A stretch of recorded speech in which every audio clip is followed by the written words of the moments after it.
I'm Amelia Fritz, 34, and I've spent over a decade supporting Marine families through deployments, fundraisers, and long nights when loved ones didn't come home. For years, I was the reliable one, showing up quietly, never asking for recognition. But at my sister's wedding, her Navy officer husband leaned in and whispered, "You'll never earn respect." That moment changed everything. Have you ever been dismissed or humiliated by someone who thought they were above you? If so, share your story in the comments. You're not alone. Before I dive into what happened, let me know where you're tuning in from. And if you've ever had to stand tall after being underestimated, hit that like button and subscribe for more true stories about boundaries and respect. What happened next might surprise you. I should have seen it coming at the first family barbecue after Stephanie brought him home. Lieutenant Commander Henry Donaldson carried himself like he was still on the bridge of a destroyer, shoulders squared, voice cutting through conversations with military precision. He had this way of standing that claimed territory, feet planted wide, hands clasped behind his back even when we were just talking about weekend plans. "So, what do you do for work?" he asked me that day, but his tone suggested he'd already filed me under unimportant civilian. I told him about my job at the nonprofit, how we coordinated support programs for military families. He nodded politely, then turned to my brother-in-law and launched into a detailed explanation of naval logistics that somehow managed to exclude everyone else from the conversation. Stephanie watched this interaction with bright eyes, clearly proud of her Navy officer.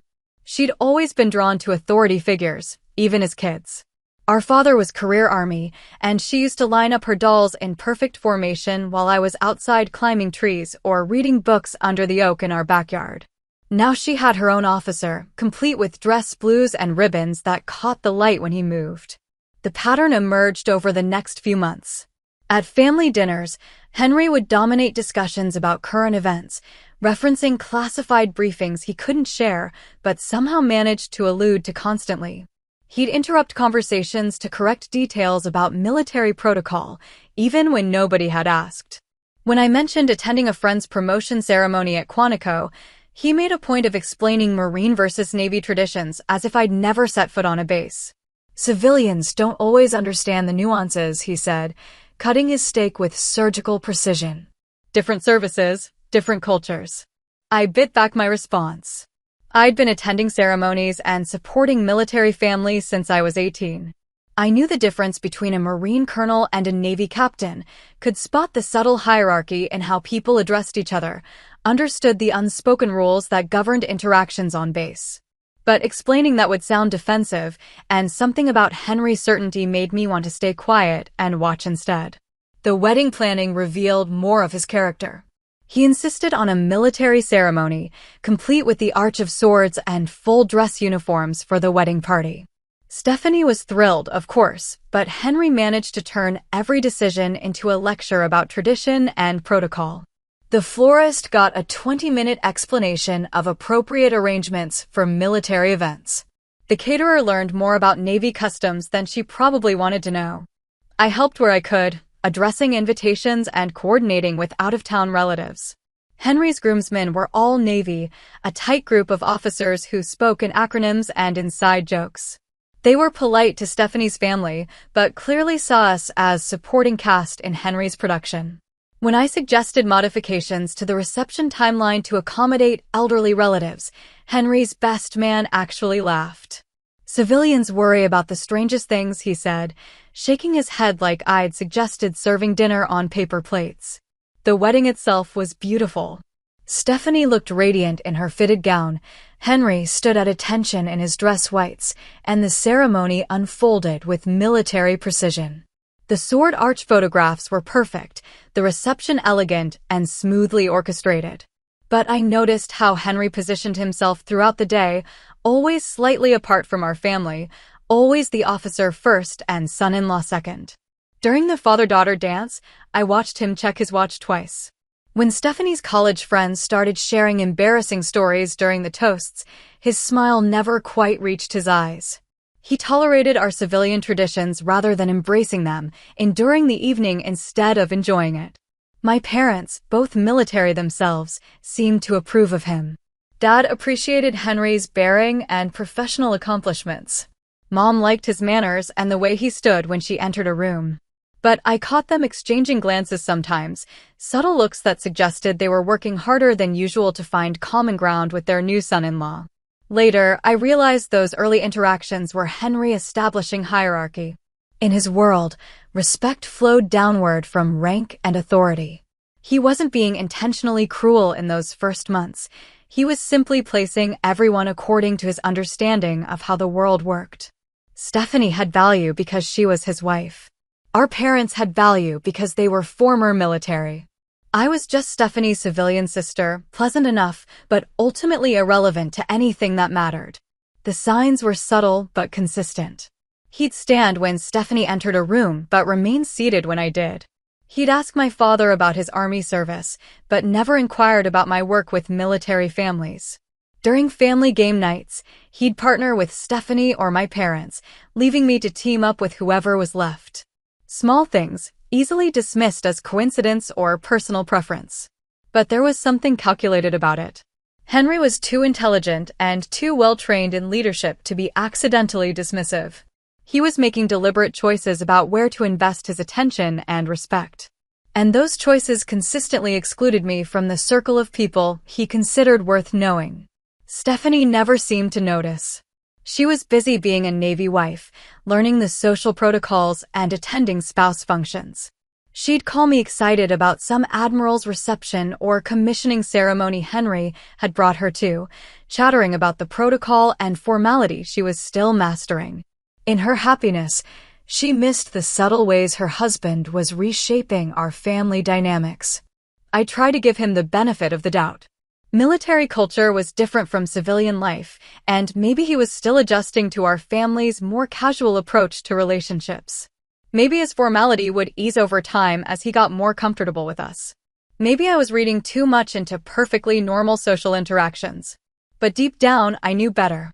I'd worked with enough military families to recognize the difference between professional bearing and personal arrogance. Henry wasn't maintaining appropriate boundaries. He was establishing dominance. And in his carefully constructed hierarchy, I ranked somewhere below his notice and well beneath his respect. The realization didn't sting at first. I had my own life, my own work, my own sense of worth that didn't depend on Henry Donaldson's approval. But as months passed and the pattern continued, something shifted. This wasn't just about me anymore. It was about how he saw civilian contributions to military communities, how he valued the work that kept families together while their loved ones deployed, how he understood service itself. That understanding would matter more than I knew when the real test came. The conversation happened 3 weeks later, on a Saturday afternoon when Stephanie had gone shopping with our mother and Henry, and I found ourselves alone in their base housing living room. He'd been helping me move some donated furniture for a military family whose household goods had been delayed, and we'd just finished loading everything into the truck. Coffee, he offered, gesturing toward the kitchen. I accepted, curious about this unexpected moment of normalcy. We'd worked efficiently together for the past 2 hours, coordinating the logistics of furniture donation with the kind of professional competence that made the task smoother for everyone involved. Henry had been genuinely helpful, not performatively so, and his interactions with the receiving family had been appropriately warm rather than calculated. He prepared the coffee with military precision, measuring grounds and water with careful attention to detail. We sat at their dining table, the same table where he'd hosted those carefully orchestrated dinner parties designed to showcase his growing connections with the Marine community. "I owe you an apology," he said without preamble. The directness surprised me. For months, Henry had been managing our relationship through careful courtesy and diplomatic positioning. I'd assumed he would continue that approach indefinitely, maintaining professional politeness while avoiding any substantive acknowledgement of what had happened between us. At the wedding reception, he continued, "What I said was wrong. Not just inappropriate, but factually incorrect." I waited, letting him work through whatever he needed to say without rushing him toward conclusions he might not be ready to reach. "I made assumptions about your work, about what civilian support means to military communities, about how respect gets earned." He paused, rotating his coffee mug in his hands. I was thinking like someone who'd never actually seen how these communities function. It wasn't a complete apology yet, but it was more honest than anything he'd said to me since the ceremony. I could see him struggling with concepts that challenged his understanding of military hierarchy and institutional value. The Marine who asked you to watch his family, Henry said. That wasn't about volunteer work or community service. That was about trust built over years of proving yourself when it mattered most. Yes, I said simply. I couldn't see that because I was focused on rank and uniform instead of relationships and reliability. He met my eyes directly for the first time in months. I thought respect in military communities flowed down from authority. I didn't understand that it also flows up from service. The admission was significant because it acknowledged that his worldview had been fundamentally incomplete rather than just poorly applied. He wasn't saying he'd misjudged my specific situation. He was saying he'd misunderstood how military communities actually operate. The ceremony, he continued, when those Marines saluted you, that wasn't about political correctness or making civilians feel included. That was about recognizing earned respect. The Marines don't do anything for show, I agreed. That salute meant they considered my service worthy of their highest honor. Henry nodded slowly. I've been thinking about that for months, trying to understand how I missed something so fundamental about the community I thought I understood.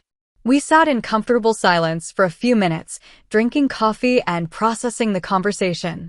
Outside, the sounds of base life continued, children playing, families going about their weekend routines, the distant sound of training exercises. The normal rhythm of military community that we'd both become part of in different ways. I want you to know, Henry said finally, that watching you work these past months has taught me things about leadership that I didn't learn in officer training. The way you coordinate support without commanding it, how you build loyalty through consistency rather than authority, those are skills I'm still developing. It was a generous admission from someone whose professional identity was built on leadership competence. But more than that, it suggested he was beginning to understand that effective military communities required different kinds of leadership working in coordination rather than competition. Stephanie talks about you all the time, he added. How proud she is of what you do, how grateful military families are for your support. I realize now that I was hearing those stories through filters that prevented me from understanding what they really meant. Stephanie's proud of you too, I told him. She loves being part of the military community, loves the purpose and structure it gives her life. I know. And part of what makes that community valuable is people like you who support it without needing recognition or official position. He paused. I'm sorry it took me so long to understand that. The apology was complete now, addressing not just his specific comments at the wedding, but the underlying assumptions that had motivated them. More importantly, it demonstrated genuine learning rather than strategic positioning. Henry had examined his own misconceptions and found them wanting. Thank you, I said. That means a lot. I'd like to start over, he said. Not just with appropriate courtesy, but with actual respect for what you bring to this community. I'd like that too. We finished our coffee and cleaned up the kitchen together, two people who'd found a way past a fundamental misunderstanding towards something approaching genuine respect. When Stephanie and Mom returned from shopping, they found us discussing logistics for the next deployment support initiative, planning coordination between Navy and Marine family services. The conversation was practical, focused, and completely natural. We'd found our footing with each other, not through careful management of appearances, but through honest acknowledgement of mistakes and mutual commitment to doing better. Later, Stephanie mentioned how pleased she was that Henry and I had finally found our rhythm. She was right, but not in the way she imagined. We hadn't simply gotten used to each other's presence. We'd worked through a fundamental disagreement about respect and service and emerged with a relationship built on genuine understanding rather than polite accommodation. The change would prove lasting because it was based on truth rather than strategy. Henry had learned something important about military communities, and I'd gained a family member who finally understood why my work mattered to the people I served. The reception was winding down when Henry found me near the bar, waiting for the bartender to refresh my wine. Stephanie was across the room saying goodbye to her college roommates, radiant in her wedding dress, completely absorbed in the joy of her perfect day. The band had switched to slower songs, and most of the older guests were beginning to make their exits. Henry appeared beside me with his characteristic precision, positioning himself close enough that our conversation would stay private. He loosened his bow tie slightly, but his posture remained military straight. The evening's alcohol hadn't softened his edges. If anything, it had sharpened his confidence. "Enjoying yourself?" he asked, but his tone suggested this wasn't really a question. "Beautiful wedding," I replied, keeping my voice neutral. "Stephanie looks so happy." He nodded, scanning the room with the methodical attention of someone accustomed to assessing situations. "She is. Marriage suits her. Gives her structure, purpose." He paused, rotating his whiskey glass in his hand. "Not everyone adapts well to military life, though." I sensed the conversation shifting, but couldn't predict where it was heading. The spouse groups seemed supportive. "She's already made friends. The wives who succeed understand their role," Henry said. "They know how to contribute, how to support the mission. They find their place in the community." His eyes moved back to me, measuring. "Others struggle with the hierarchy. They don't understand that respect has to be earned." Something cold settled in my stomach. Respect usually goes both ways. Henry's smile was thin, calculated. He stepped closer, close enough that I could smell his cologne and see the small scar above his left eyebrow. The gesture was subtle, but unmistakable, a claiming of space that forced me to either step back or hold my ground. I held my ground. "You know what I learned in my first deployment?" His voice dropped to just above a whisper, intimate and threatening. "Respect isn't about fairness or reciprocity. It's about earning your place through service, sacrifice, dedication.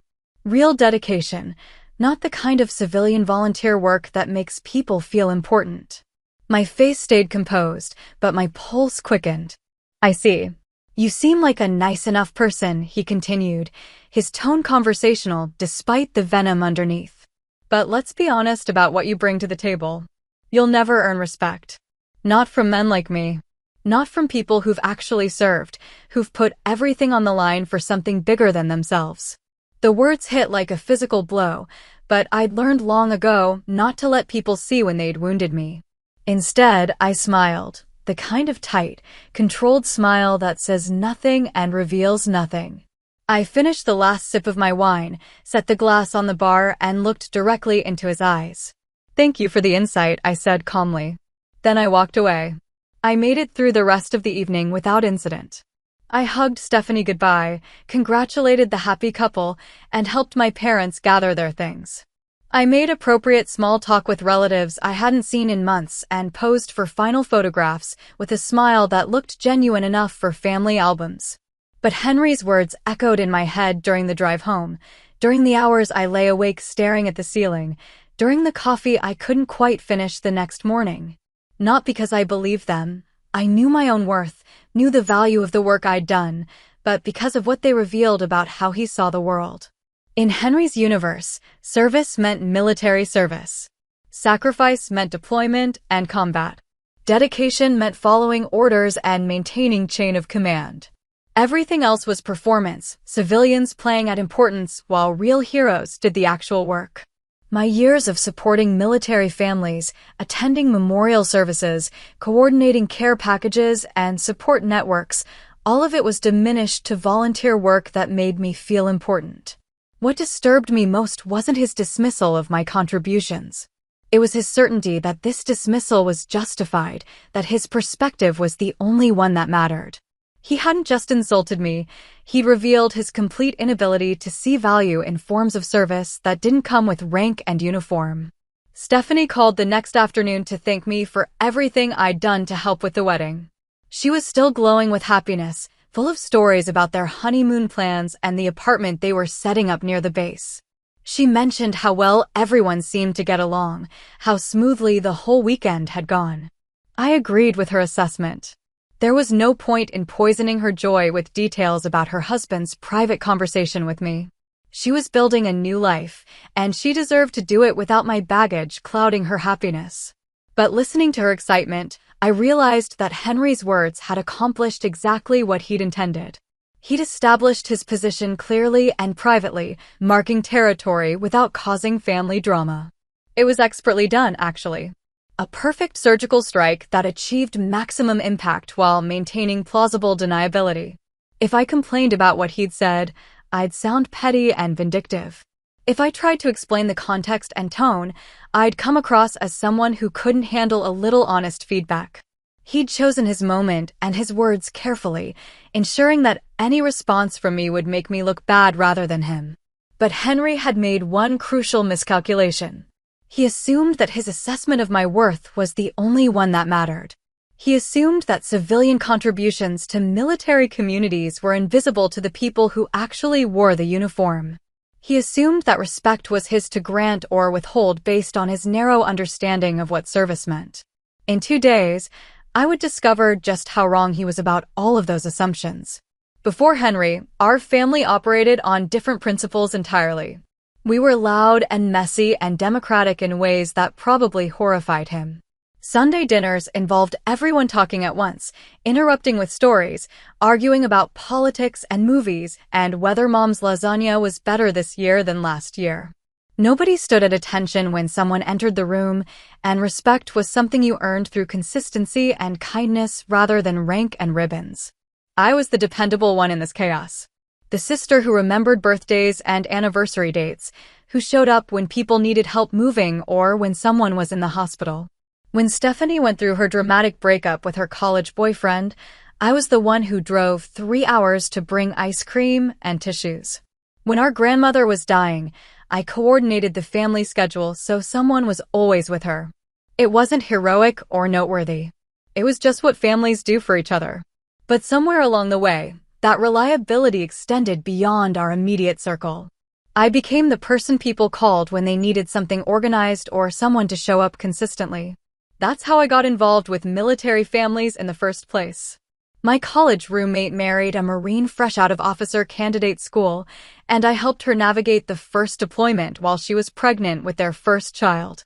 It started with practical things, grocery runs when she was too exhausted to leave the house, babysitting when she had spouse group meetings, being available at 3 a.m. when she needed someone to talk her through the anxiety. One deployment became 2, then 5, then I stopped counting. Word spread through the network of military spouses, and somehow I became the civilian friend who understood the rhythm of military life. I knew when units were deploying, which families needed extra support, how to coordinate meal trains and childcare schedules around training exercises and duty rotations. The work was invisible in the way that most support work is invisible. I wasn't earning medals or getting promoted. I wasn't making life or death decisions or leading troops in combat. I was just showing up consistently, being the steady presence that military families could count on when their lives were built around uncertainty. Over the years, that consistency earned me something I hadn't expected: acceptance into a community that usually keeps civilians at arm's length. Marines started knowing my name, recognizing me at ceremonies and base events. Spouses introduced me to new families as someone who could help them navigate their first duty station. Officers who'd known me for years would stop to catch up, asking about my work and sharing updates about their careers. I attended change of command ceremonies and promotion parties. I was invited to Marine Corps birthday balls and unit social events. I knew the difference between enlisted and officer protocol, understood the subtle hierarchies and traditions that governed base life. But I wasn't studying military culture from the outside. I was living within it as a trusted civilian partner. The relationships ran deeper than social courtesy. I'd sat in hospital waiting rooms during training accidents, attended funeral services for Marines killed in action, helped families pack and move when orders came through.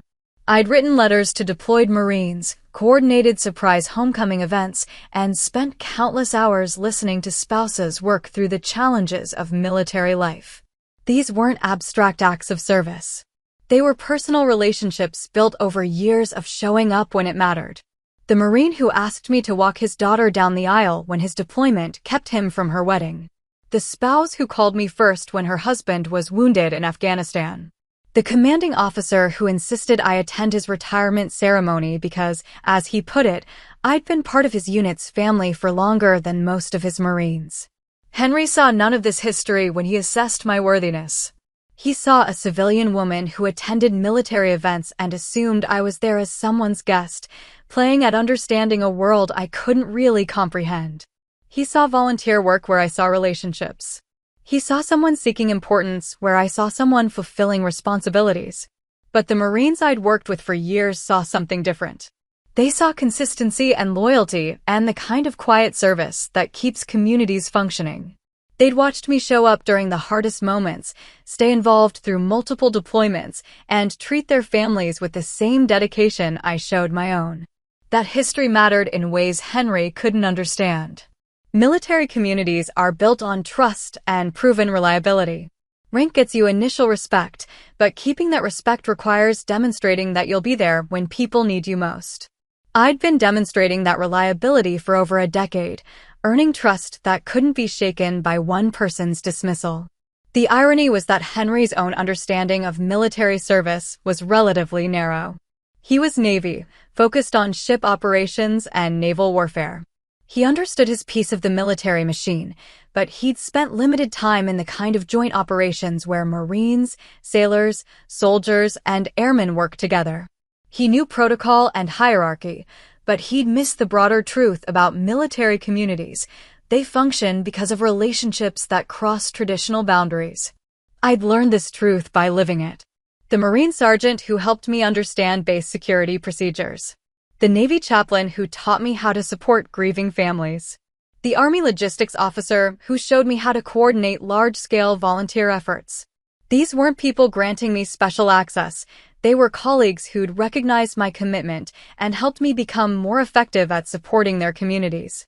2 days after Henry's wedding reception whisper, all of that history would converge into a single moment of recognition.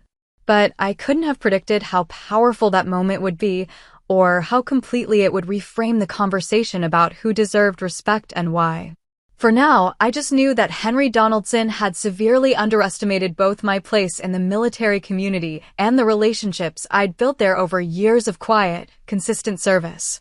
That night replayed in my head for 48 hours straight, each repetition highlighting different aspects of what had happened. Henry's positioning when he approached me, calculated to create intimacy and intimidation simultaneously.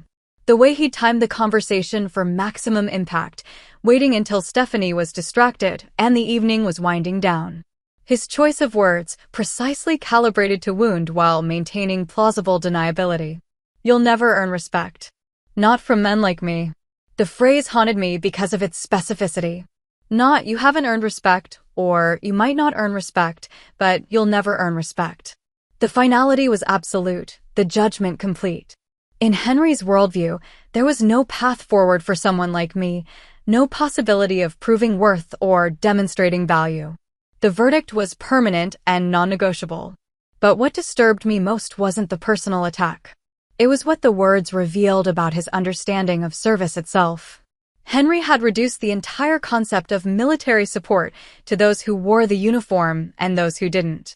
Everyone else, spouses, families, civilian support networks, community volunteers, existed in a secondary category, valuable perhaps, but never worthy of true respect. This dismissal wasn't just about me. It was about every military spouse who'd held families together during deployments. Every parent who'd supported their child through multiple moves and school changes. Every civilian contractor who'd worked alongside uniformed personnel in dangerous conditions. Every community member who'd provided support services that kept military families functioning. Henry's worldview erased all of these contributions, reducing them to civilian volunteer work that makes people feel important. He couldn't see past the uniform to recognize the broader network of service that makes military communities possible. In his hierarchy, respect flowed only to those who'd taken an oath and worn government-issued clothing. I spent those 2 days thinking about the Marines I'd known who understood service differently. Gunnery Sergeant Rodriguez, who'd told me that the strongest Marines were those who understood they were part of something bigger than themselves. Colonel Washington, who'd insisted that military effectiveness depended on civilian support networks. Master Sergeant Chin, who'd explained that real leadership meant recognizing contributions from unexpected sources. These Marines had taught me that service wasn't about rank or uniform, it was about showing up consistently when people needed you most. They'd seen my work with military families not as civilian volunteering, but as essential mission support. They understood that deployment success depended partly on knowing that families back home were cared for by people they could trust. Henry's dismissal revealed his fundamental misunderstanding of how military communities actually function.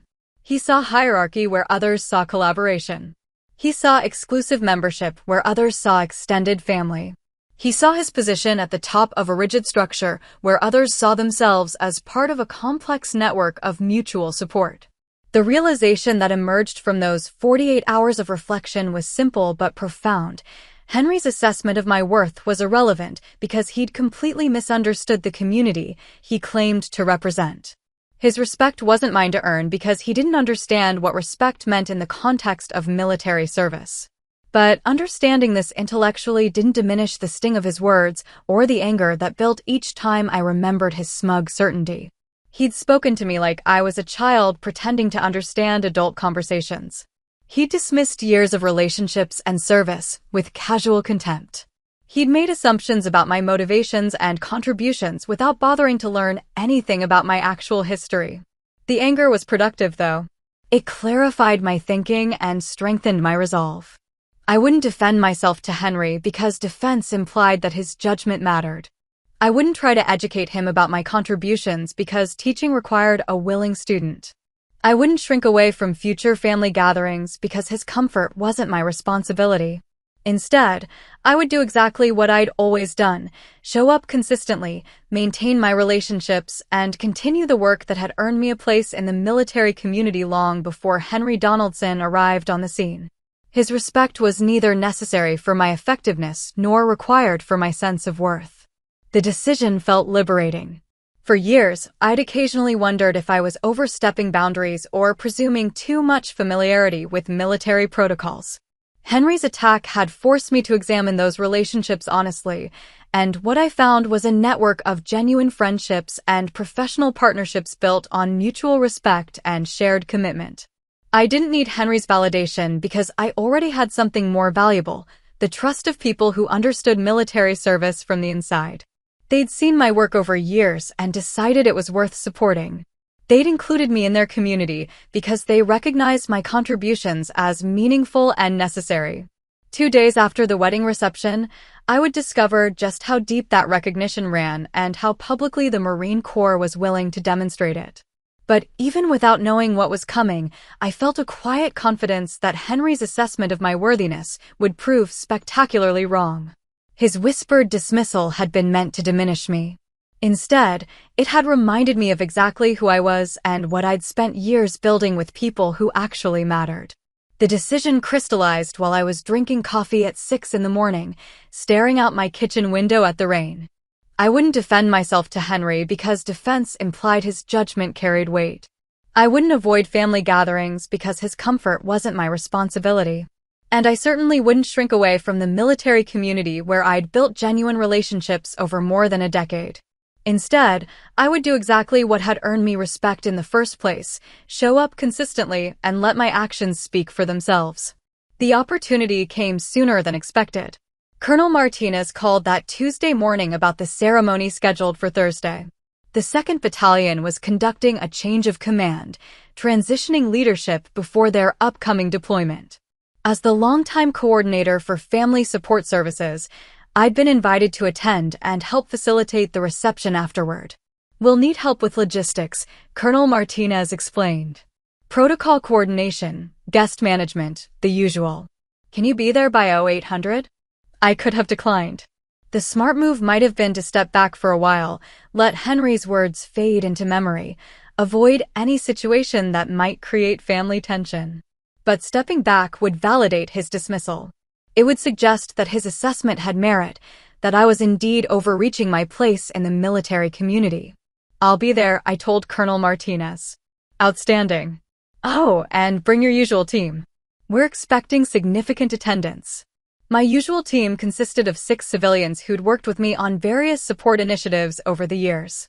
We'd coordinated everything from deployment send-offs to memorial services, becoming a reliable resource for event management on base.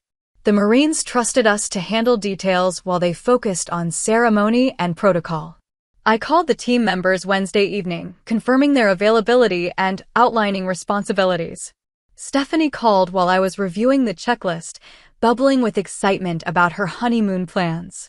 "Henry's been so relaxed since the wedding," she said. "I think having everything official has really settled him. He's even talking about hosting family dinners once we get established in base housing." I made appropriate responses, letting her share her happiness without clouding it with my own complications. But I couldn't help noting the irony.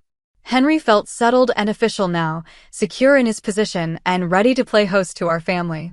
He'd claimed his territory and established his hierarchy, confident that everyone understood their place. Thursday morning was crisp and clear, perfect weather for an outdoor ceremony. I arrived at 0730, meeting my team at the main gate. We'd worked together long enough that coordination was almost automatic. Jennifer handled parking and guest reception. Mike managed equipment and setup. Stephanie T. coordinated with the catering staff. The others took care of security liaison and protocol details. By 0800, we had the logistics running smoothly. Guest registration was efficient, the sound system was tested and functional, and the reception area was properly arranged. Colonel Martinez found me near the ceremony site, reviewing the timeline one final time. "Everything looks perfect," he said. "The Marines appreciate what you do for these events. Having civilians who understand military protocol makes everything smoother." I nodded my thanks, but my attention was caught by movement near the guest seating area. Henry had arrived in dress blues, looking every inch the professional naval officer. He was talking to Stephanie, who looked elegant in a navy dress appropriate for military ceremonies. They'd chosen seats with a clear view of the proceedings, close enough to demonstrate their connection to the military community. Henry's posture was confident, relaxed even. He surveyed the ceremony preparations with the satisfied air of someone who belonged, who understood the significance of what was happening. When he noticed me coordinating with the Marines, his expression shifted slightly. Not surprise exactly, but a subtle recalibration of his expectations. I stayed focused on the work. The ceremony would begin in 30 minutes, and there were final details to confirm. The guest list included family members, local officials, and Marines from multiple units. The change of command itself was formal and traditional, requiring precise timing and flawless execution. But I knew something Henry didn't know. This wasn't just a change of command ceremony. The outgoing commander, Lieutenant Colonel Stevens, had served 2 tours with the 2nd Battalion and was transitioning to a staff position at Headquarters Marine Corps. The Marines wanted to honor his leadership with something special, something that would demonstrate the unit's respect and gratitude.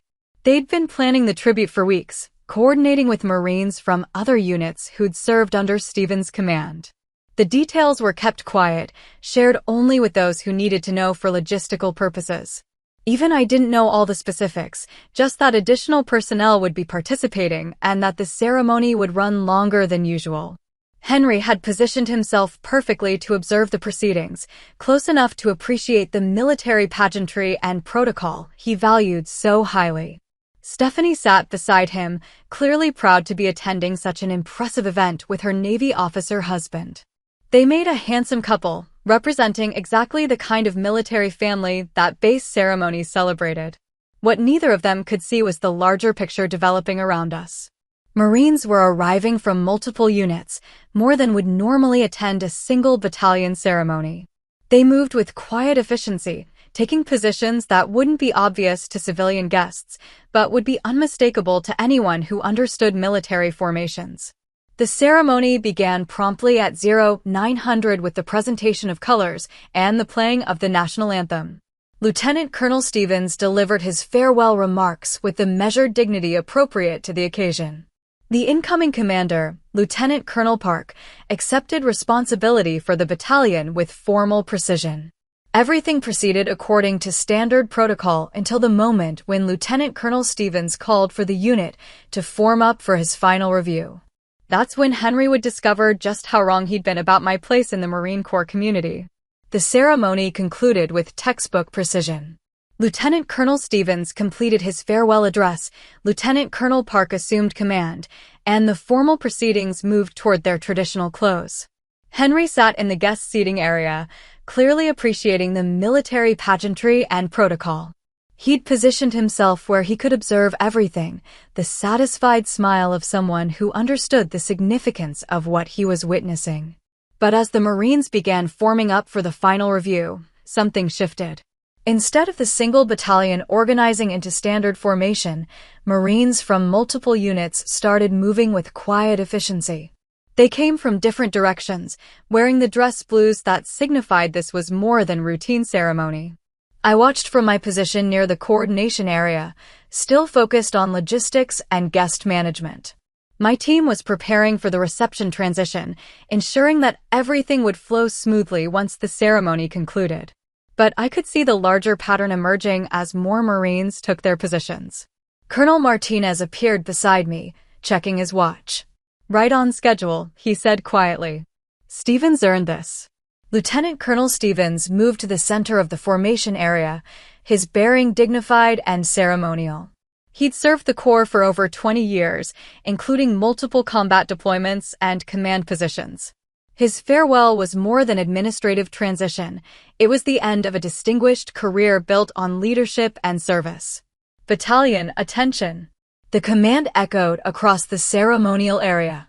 What happened next exceeded even my expectations. Marines snapped to attention in perfect unison, but the formation was larger than anyone had anticipated. Row after row of dress blues created geometric precision on the parade ground. The sound of boots striking pavement was thunderous, unified, unmistakable. Then Lieutenant Colonel Stevens did something that broke from standard protocol.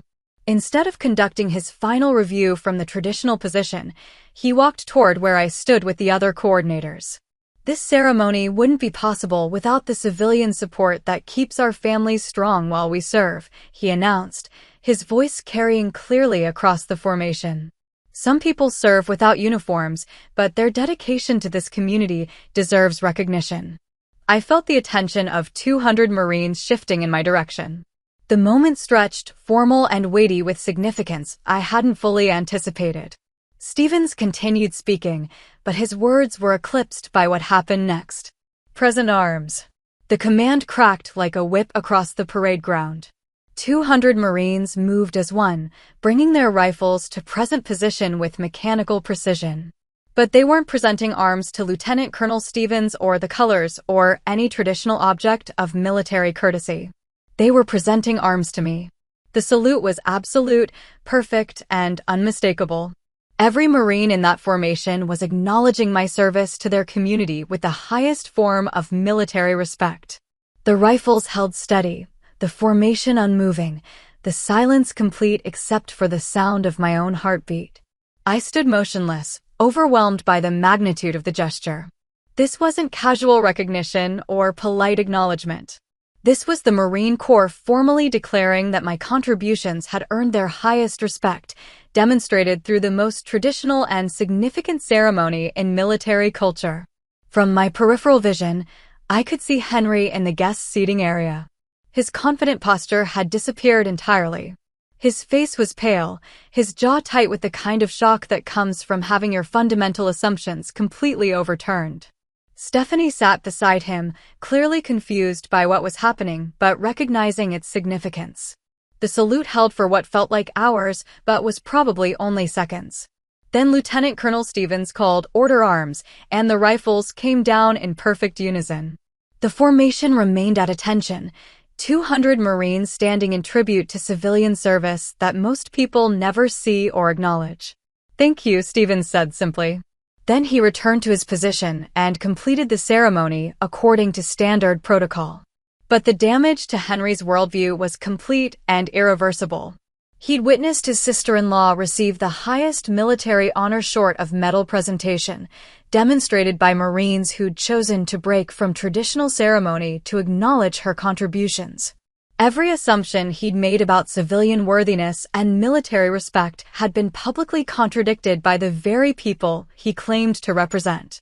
The reception afterward passed in a blur of congratulations and conversations. Marines who'd known me for years shared stories of deployments and family support.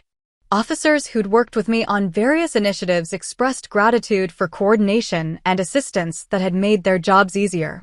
The civilian coordinators on my team were included in these conversations, recognized as essential partners rather than helpful outsiders. Henry avoided me completely during the reception. He stayed close to Stephanie, making polite conversation with other Navy personnel and maintaining the appearance of social engagement. But his earlier confidence was gone, replaced by the careful movements of someone who discovered that his understanding of the situation was fundamentally flawed. Near the end of the event, Colonel Martinez found me one final time. "The Marines wanted you to know that salute wasn't symbolic," he said. "It was earned through years of service that most people never see." Stevens insisted on it, but the idea came from the Marines themselves. I thanked him, still processing what had happened. The ceremony had answered Henry's dismissal more completely than any argument or defense could have managed. 200 Marines had declared publicly that respect in military communities was earned through service and dedication, regardless of uniform or rank. The weeks following the ceremony passed with an odd sort of quiet tension that everyone in the family could feel, but nobody directly addressed. Henry hadn't said a word to me about what happened at the change of command, hadn't acknowledged the salute or asked about my history with the Marines. Instead, he'd retreated into a careful politeness that was somehow more unsettling than his previous dismissiveness. At the first family gathering after the ceremony, he stood when I entered the room. The gesture was subtle, automatic, the kind of respectful response he'd offer to any woman entering a room, but I'd never seen him do it before when it was just me. Stephanie noticed, glancing between us with mild confusion, but didn't comment. During dinner, when I mentioned coordinating an upcoming fundraiser for wounded warriors, Henry listened without interruption. No corrections about military protocol, no explanations of how these things really worked, no subtle suggestions that I might be overstepping civilian boundaries. Just quiet attention and appropriate nods at appropriate moments. The change would have been welcome if it had felt genuine. Instead, it carried the careful calculation of someone who'd been forced to recalibrate his strategy. Henry wasn't acknowledging that he'd been wrong about my place in the military community. He was simply adjusting his behavior to account for information he hadn't previously possessed. Stephanie seemed pleased with what she interpreted as her husband and sister finally finding their rhythm with each other. She'd been worried about family dynamics, though she'd never said so directly. Now she relaxed into conversations that included both of us, planning holiday gatherings and talking about future family events with the assumption that everyone was getting along. But I could see Henry's discomfort in the spaces between his careful courtesy. When other family members talked about my work with military families, he'd find reasons to step away from the conversation. When someone mentioned the ceremony at the base, he'd change the subject with the smooth deflection of someone trained in diplomatic maneuvering. He was present but not engaged, polite but not warm, correct but not comfortable. The avoidance extended beyond family gatherings. Stephanie mentioned that Henry had started declining social events where he might encounter Marines from the local base. He developed scheduling conflicts that prevented attendance at military social functions, citing work obligations and professional commitments that kept him busy on evenings when he might run into people who'd witnessed the ceremony. "He's been so focused on his career lately," Stephanie explained during one of our phone conversations. "The promotion boards are coming up, and he wants to make sure his record is perfect. Sometimes I think he forgets there's life outside the Navy." I made sympathetic sounds, but I suspected Henry's sudden career focus had less to do with promotion boards and more to do with avoiding situations where his assessment of civilian worthiness might be publicly contradicted again. The ceremony had demonstrated that his understanding of military community was incomplete, and he was struggling to reconcile that reality with his sense of professional identity. The irony was that his avoidance was making things worse rather than better. By declining invitations and avoiding social events, Henry was isolating himself from the very community he claimed to represent.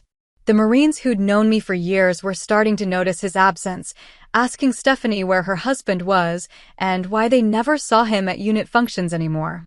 Colonel Martinez mentioned it to me during a planning meeting for the annual Marine Corps birthday celebration. "We haven't seen Lieutenant Commander Donaldson lately," he said casually. "Hope everything's okay with your family." I assured him that everything was fine, that Henry was just busy with Navy obligations. But the question highlighted how Henry's retreat was becoming noticeable to people who valued community participation and social connection. In trying to avoid confronting his misconceptions, he was actually undermining his standing in the military community. Meanwhile, my own relationships continued as they always had. I coordinated support services, attended ceremonies, and maintained the network of connections that had developed over years of consistent involvement. The ceremony had changed nothing about the actual work. It had simply made visible the respect that had been building quietly for more than a decade. But Henry's reaction had changed the family dynamic in ways that were becoming increasingly difficult to ignore. Stephanie was starting to ask more pointed questions about why her husband seemed uncomfortable around her family, why he'd become so focused on work that he rarely engaged in conversations about anything else. She couldn't directly address what she sensed, but didn't understand. The situation reached a turning point during our parents' anniversary celebration. Dad had reserved a private dining room at the country club, and the whole family was expected to attend. Henry couldn't decline without seeming deliberately antisocial, but his discomfort was obvious from the moment he and Stephanie arrived. He positioned himself carefully throughout the evening, choosing seats that allowed him to participate in general conversation without being drawn into specific discussions about my work or military community involvement. When Dad proposed a toast celebrating family support during his own military career, Henry raised his glass appropriately but avoided making eye contact with me. The moment that crystallized everything came during dessert, when Mom started telling stories about military wives during Dad's Vietnam deployment. She talked about the networks of support that kept families functioning during that difficult time, the civilian volunteers who coordinated everything from childcare to emergency assistance. "Women like that don't get recognition," Mom said, looking around the table with the authority of someone who'd lived through multiple deployments. "But they keep everything together while the men are gone." The military couldn't function without that kind of civilian support. It was an innocent comment, not directed at anyone specifically, but Henry's reaction was immediate and telling. He excused himself to take a phone call, leaving the table for nearly 15 minutes while the rest of us continued sharing stories and family memories. When he returned, his professional composure was back in place, but something had shifted. The careful politeness was strained now, requiring visible effort to maintain. Stephanie noticed too, glancing at her husband with growing concern about behavior she couldn't explain. After dinner, as we were saying goodbyes in the parking lot, Henry finally acknowledged the elephant that had been following us around for weeks. He waited until Stephanie was distracted, talking to Mom about upcoming holiday plans, then approached me with the same calculated positioning he'd used at the wedding reception. "I think we need to clear the air," he said quietly. I waited, curious to see how he would address what had happened without admitting he'd been wrong about anything fundamental. "That ceremony was impressive," he continued. "I can see that you've built relationships I wasn't aware of." It wasn't an apology exactly. More like a tactical acknowledgement that his intelligence had been incomplete. He wasn't conceding that civilian service deserved respect. He was simply noting that my particular situation was more complex than he'd initially assessed. "The Marines have been good to work with over the years," I replied neutrally. "I'm sure they have." He paused, choosing his words carefully. "I hope you understand that my comment at the wedding wasn't personal. It's just that military culture can be particular about boundaries." Again, not an apology but a reframing that suggested his dismissal had been about appropriate protocol rather than personal judgment. He was trying to reset our relationship without admitting that his original assessment had been fundamentally flawed. "I understand," I said, though what I understood was that Henry would never acknowledge being wrong about something so central to his identity. He nodded, apparently satisfied that we'd achieved some kind of détente. But as we rejoined our respective family members and finished the evening's goodbyes, I realized that nothing had actually been resolved. Henry had simply found a face-saving way to explain why he needed to treat me differently going forward. The careful distance would continue, but now it would be framed as appropriate respect for boundaries rather than dismissal of civilian contributions. He could maintain his worldview while adjusting his behavior, avoiding future public contradictions without actually examining his assumptions. It was a skillful piece of diplomatic maneuvering, exactly what I would have expected from a professional military officer. But it also confirmed that the fundamental divide between us hadn't been bridged, just better managed.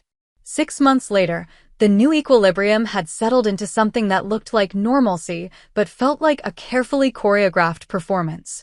Henry's behavior toward me remained scrupulously correct. He stood when I entered rooms, included me in conversations appropriately, and never again suggested that civilian contributions to military communities were somehow lesser or unworthy.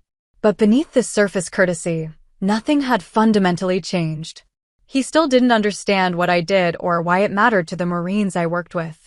He'd simply learned that dismissing it publicly would reflect poorly on his own understanding of military community dynamics. The ceremony had taught him that my position was more secure than he'd realized, not that his original assessment was wrong. Stephanie seemed happier with the family dynamics now that her husband and sister were getting along better. She'd started hosting monthly dinners at their base housing, carefully planned events that showcased her growing skills as a Navy wife. Henry would hold my chair and make appropriate conversation, playing the role of gracious host with the same precision he brought to all his military duties. These dinner parties revealed another layer of his adaptation strategy. He'd begun cultivating relationships with Marines from the base, not because he developed new respect for the Corps, but because he'd recognized that those relationships enhanced his own standing in the joint military community. The same calculation that had led him to dismiss my civilian contributions now led him to embrace visible association with the Marines who'd saluted me. It was expertly done, actually. Henry would mention his sister-in-law's work with military families in conversations with Marine officers, positioning himself as someone who understood and supported inter-service cooperation. He'd attend ceremonies where he knew I'd be coordinating logistics, making sure to be seen engaging positively with the Marines I worked with regularly. The irony was that his calculated networking was actually making him a better officer. Forced to interact meaningfully with Marines, he was learning aspects of military culture that his Navy-centric worldview had previously missed. His understanding of joint operations improved, his appreciation for different service traditions deepened, and his ability to work across military branches expanded significantly. But I could see the effort it required. Henry was playing a role rather than experiencing genuine growth, adapting his behavior to serve his professional interests rather than examining his underlying assumptions. The Marines he cultivated relationships with appreciated his attention, but they also recognized the careful calculation behind his sudden interest in inter-service cooperation. Colonel Martinez mentioned it during one of our routine coordination meetings. "Your brother-in-law has been making an effort to connect with the Marine community," he said diplomatically. "It's good to see Navy officers taking initiative on joint relations." The phrasing was careful, professional, but I caught the subtext. Marines valued authenticity and were skilled at recognizing when someone was working an angle. Henry's networking was appreciated for its practical benefits, but it wasn't earning him the kind of genuine respect that came from years of consistent commitment. Meanwhile, my own work continued unchanged. The relationships I'd built over more than a decade didn't require maintenance or calculation. They were based on mutual trust and shared commitment to supporting military families. When Marines deployed, their spouses knew they could count on me. When families faced emergencies, they called because they knew I'd show up consistently. The contrast between Henry's careful cultivation and my established integration became more apparent over time. At social events, Marines would seek me out for conversations about ongoing projects and family updates. They'd approach Henry politely, but didn't include him in the deeper discussions about community challenges and support needs. This dynamic created subtle tensions that Stephanie couldn't quite identify, but definitely sensed. She'd noticed that conversations shifted when Henry joined groups where I was already talking with Marines. She'd see how differently people interacted with each of us, even though both interactions appeared positive on the surface. The turning point came during the unit's pre-deployment ceremony in the fall. Henry attended in dress whites, representing the Navy's support for joint operations. I coordinated logistics with my usual team, ensuring that families had the support they needed during what was always an emotional event. During the reception afterward, Lieutenant Colonel Park approached Henry and me while we were standing together near the refreshment table. "Commander Donaldson," he said formally, "I wanted to thank you for the Navy's support during our preparation phase. The inter-service cooperation has been outstanding." Henry accepted the thanks gracefully, responding with appropriate remarks about joint operations and mutual support. Then Park turned to me with a completely different tone. "And we couldn't do any of this without you," he said simply. "The families know you'll be here while we're gone. That peace of mind is worth more than you know." The difference in tone was subtle but unmistakable. Park's thanks to Henry were professionally appropriate, recognizing his institutional role and official position. His comments to me were personally meaningful, acknowledging relationships built over years of shared experience. Henry heard the difference too. His response was perfectly correct. He thanked Park for including him in the recognition and made appropriate comments about civilian contributions to military readiness. But I could see him processing the interaction, trying to understand why his calculated networking hadn't earned him the same kind of personal appreciation. Later that evening, as families were saying their final goodbyes before the deployment, Henry witnessed something that completed his education about respect in military communities. A young Marine approached me hesitantly, clearly struggling with emotion as the reality of leaving his family hit him fully. "Will you make sure they're okay while I'm gone?" he asked quietly. "My wife, the kids, this is our first deployment." "Of course," I told him. "I'll check in regularly, and I'm always available if they need anything." The relief on his face was immediate and profound. He wasn't asking for generic support services or official assistance programs. He was asking me personally to watch over the people he loved most, trusting me with the responsibility that mattered more than anything else in his world. Henry watched this interaction with something approaching comprehension. For the first time, he seemed to understand that respect in military communities wasn't about rank or networking or professional positioning. It was about trust earned through years of proving that you'd be there when people needed you most. That moment of understanding would prove to be the foundation for the only genuine conversation we'd ever have about what had happened between us. And that's how 200 Marines showed me that respect isn't granted by rank, it's earned through consistency and service. Have you ever had someone underestimate you, only for life to prove them wrong? How did you handle it? Drop your story in the comments. I'd love to hear it. And if this resonated with you, don't forget to like, subscribe, and share this with someone who needs the reminder that their worth can't be defined by anyone else.